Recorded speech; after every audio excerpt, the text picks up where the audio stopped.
So I wanted to go through the COVID supplements with you guys. I know that a lot of people are talking a lot about supplements and what to take with COVID and this Omicron that's just running wild in our city.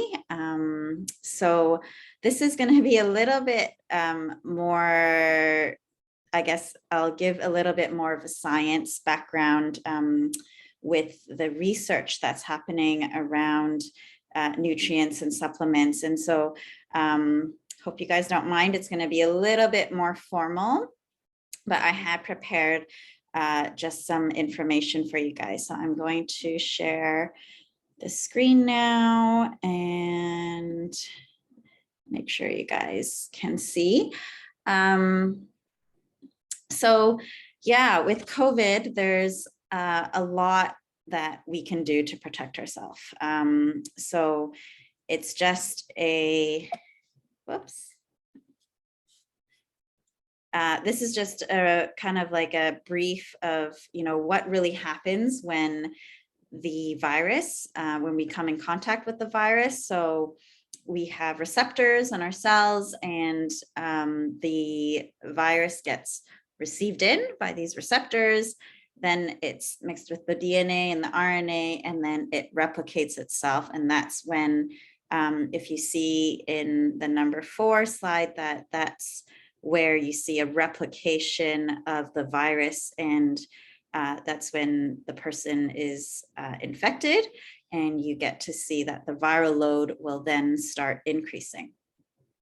So what nutrients are really specific for COVID?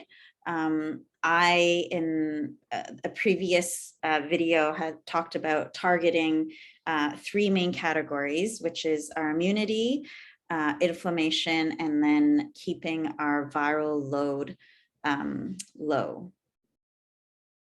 Sorry, I have these notifications.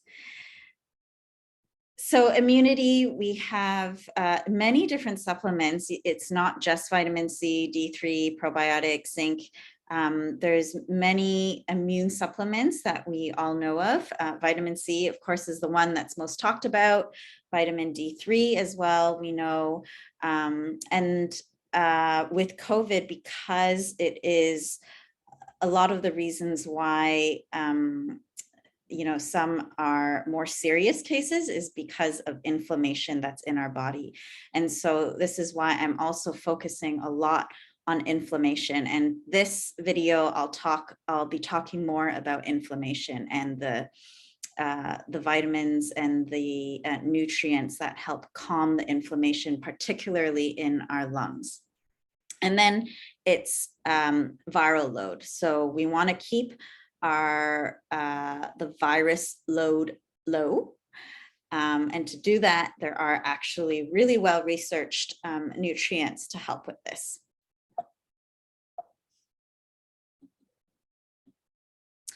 So immunity, we talked a lot about vitamin C, D3, probiotics. So probiotics, we know 70% of our immune cells live in our gut microbiome. So if our gut microbiome is not healthy, it means that it will automatically impair our immune system. So the gut in so many ways just contributes to health in general, but particularly our immune system. And so probiotics really is just a staple for myself.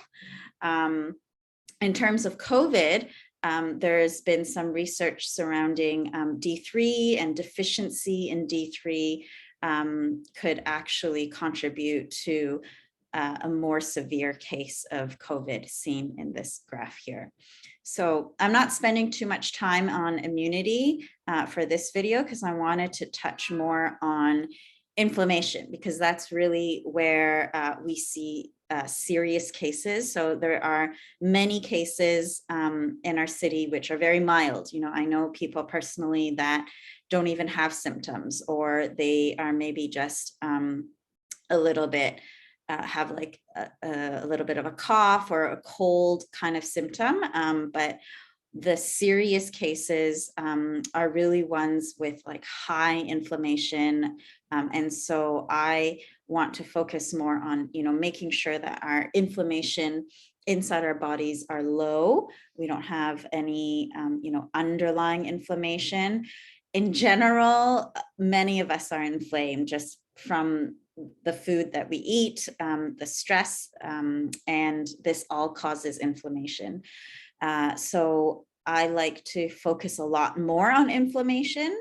Of course, immunity is really important, but particularly with COVID, I'm focusing a lot, like my supplements are focused a lot on calming the inflammation in my body. And NAC is really, really well researched. It's actually been used in hospitals for decades now. And again, they're looking at NAC for combating COVID. And many hospitals around the world are using COVID. This chart here is actually from this research paper. It's not something that I made up. And these are their NAC strategies, taking 600 milligrams of NAC upon infection. I generally don't want to wait for infection to come before taking it. I would take it all along just to make sure that I have a lower inflammation. Inflammation is just a part of our body system. In a way to protect us, but what happens is if we have too much inflammation, then that's what causes problems. So we want to make sure that we just have a nice equilibrium of our inflammatory system and that it's not on overdrive. Okay, so NAC is definitely something that I would consider taking every day, especially with outbreak, and until the this COVID thing just kind of dissipates.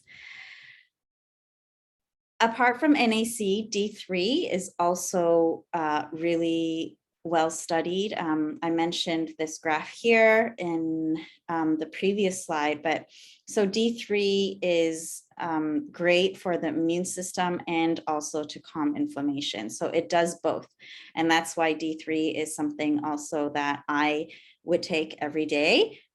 Even before COVID, I was taking this every day, and it's something, it's a nutrient that's important for our immune system. It helps calm inflammation. It's necessary to produce certain hormones. And so D3 is just one of those staples that I would have. So really, you could do a blood test, but I think a lot of people in general are deficient in D3. So in this day and age where, maybe you don't want to go out to the hospital or to the doctor to do blood work right now, a very safe dose is like 2,000 IUs. I myself, I'm taking 4,000 to 5,000 IUs every day. Because I know actually I'm more on the lower side, even though I've been supplementing on D3 for like a year, and I do get lots of sun. So sometimes it's just about our, our bodies being able to convert the D2 that we absorb from the sun into usable D3. Sometimes it's just about maybe our bodies need a little bit more D3.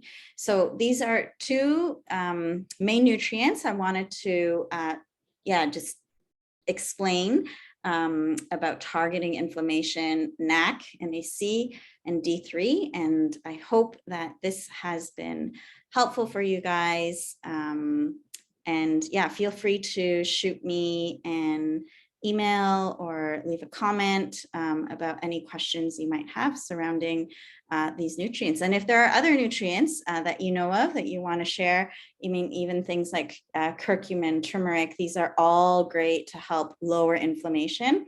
But NAC in particular is for the lungs, and that's why I like to focus on that one. All right, well, stay safe, and I will see you guys in the next video. Cheers.